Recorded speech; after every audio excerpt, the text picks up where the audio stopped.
साथियों नमस्कार। अनंत वक्ता बोलती पुस्तक सीरीज के एक नए एपिसोड में आपका स्वागत है। मैं हूं पंकज उपाध्याय।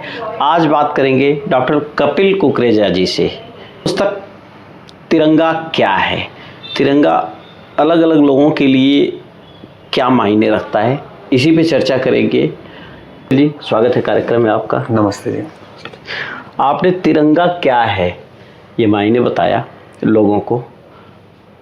पहली लाइन में तो तिरंगा ध्वज के तौर पे अगर देखें तो ध्वज का अपना ही वजूद होता है। संप्रभुता पूरी तरह से ध्वज के अंदर समाहित होती है। इसी तरीके से हमारा तिरंगा बना है। मतलब मकसद और ज़रूरत क्या थी इस पुस्तक को लिखने की, तब जब लोग आज़ाद देश के नागरिक हैं, आज़ादी से रहते हैं।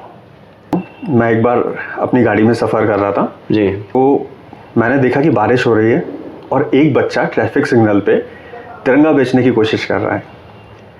तो मुझे लगा यार कि जो तिरंगे की वैल्यू मेरे लिए है, मतलब जिस तरीके से मैं इससे अटैच्ड हूँ, या जो तिरंगा सुन के मुझे ऐसा लगता है कि राष्ट्रभक्ति आ रही है मेरे अंदर, एंड वी आर यूनाइटिंग, मतलब वी आर डूइंग द, मतलब लाइक हम किस तरीके से यूनाइट हो रहे हैं इससे। क्या इस बच्चे के लिए वही वैल्यू है? तो मुझे लगा नहीं, इसके लिए ये तिरंगा है, अगर ये बिक जाता है तो इसका पेट भर जाएगा। तब ये मेरे माइंड में थॉट आया कि तिरंगे की वैल्यू हर किसी के लिए अलग अलग है। तिरंगा ऑल्दो ये हमको यूनाइट कर रहा है, लेकिन हर किसी के लिए अलग अलग वैल्यू है। वो एक प्रेरणा आई मेरे मन में। उसके बाद फिर मैंने इस पुस्तक को लिखने का निर्णय लिया। जी, और किन किन लोगों के लिए लिख दिया, कि क्या मायने हैं?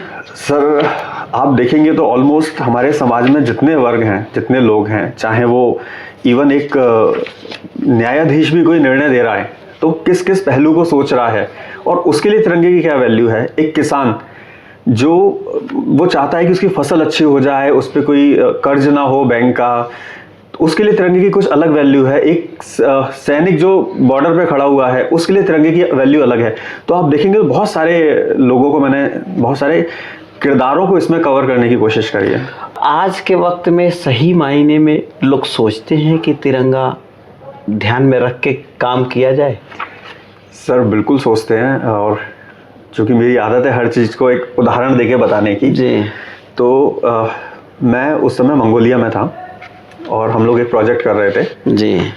उस समय आपको याद हो हमारा मंगल ग्रह गया था और ये सब कुछ हमने शायद सबसे कम कॉस्ट में उसको बना के भेजा था। जी।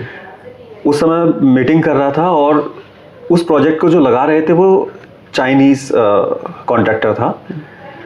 और उसने उस समय आकर, जैसे ये न्यूज़ फ्लैश हुई, उन्होंने भी देखा और उन्होंने जैसे आकर मुझे कॉन्ग्रेचुलेट करा, तब मुझे समझ में आया कि यार भारत क्या है और तिरंगा क्या है। तो हो सकता है हम अपनी जो हमारी डेली की लाइफ है उसमें ज़्यादा ध्यान नहीं दे पाते, लेकिन जब भी हम थोड़ा सोचने का वक्त मिलता है ना, तो we are somewhere surrounding near to our country, near to our Tiranga. You Kapil ji mechanical engineer हैं। कपिल जी एक राष्ट्रीय भवन निर्माण सामग्री परिषद जी, national council for cement and building materials में कार्यरत हैं, और इसके बाद भी इस पुस्तक को लिखा है और 2-3 पुस्तक आपकी जी पब्लिश हो चुकी हैं। कौन कौन सी हैं? एक मेरी पुस्तक अक्स पब्लिश हुई है जी, और एक शायद वो तुम थे, और एक इंग्लिश में है अवर 51 इंस्पिरेशनल स्टोरी। तो जो कोविड के टाइम में काफ़ी वक्त मिल रहा था लोगों को, तो मैंने ये देखा कि बड़े बड़े लोगों की कहानियाँ तो सामने आ जाती हैं, लेकिन हम छोटे लोगों की भी ऐसी ऐसी कहानियाँ हैं जो इंस्पिरेशन बन सकती हैं। तो ऐसे 51 लोगों से मैंने कहानियाँ कलेक्ट करी उस समय। पूरे राष्ट्र से मेरे पास कहानियाँ आई थी, उनको संग्रह करा, उसको पब्लिश किया था।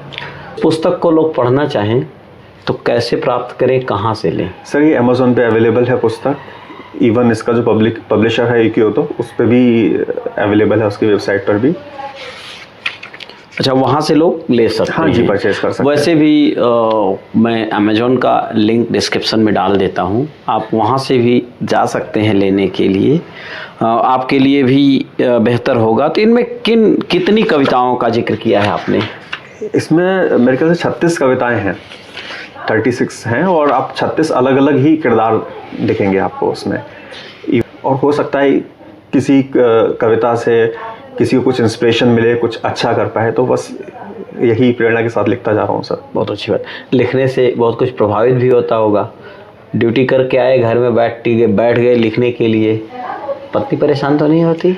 नहीं नहीं नहीं नहीं, मैंने मेरी पुरानी जो पुस्तक है उसमें पत्नी देवी की आरती भी लिखी हुई है, तो मुझे पता है कि आरती कर लिया है पहले से आपने। अच्छी बात है, कपिल जी ने आरती पहले कर लिया है, तो इसलिए मामला शांत सा है। तिरंगा क्या है और बहुत कुछ ये खुद पुस्तक बताएगी। इस पुस्तक को अमेजॉन से लीजिए, लिंक डिस्क्रिप्शन में है। कपिल जी, आज के लिए बस इतना ही। धन्यवाद सर, धन्यवाद। ऐसे ही किसी पुस्तक के साथ आपको रूबरू कराएंगे, जानेंगे वो पुस्तक क्यों ज़रूरी है आपके लिए। पढ़िए ज़रूर, पढ़ने का कोई विकल्प नहीं है। ये वाली भी पुस्तक उसी श्रेणी में है, पढ़िए। देश काल रीति ये समझाएगा। धन्यवाद, नमस्कार।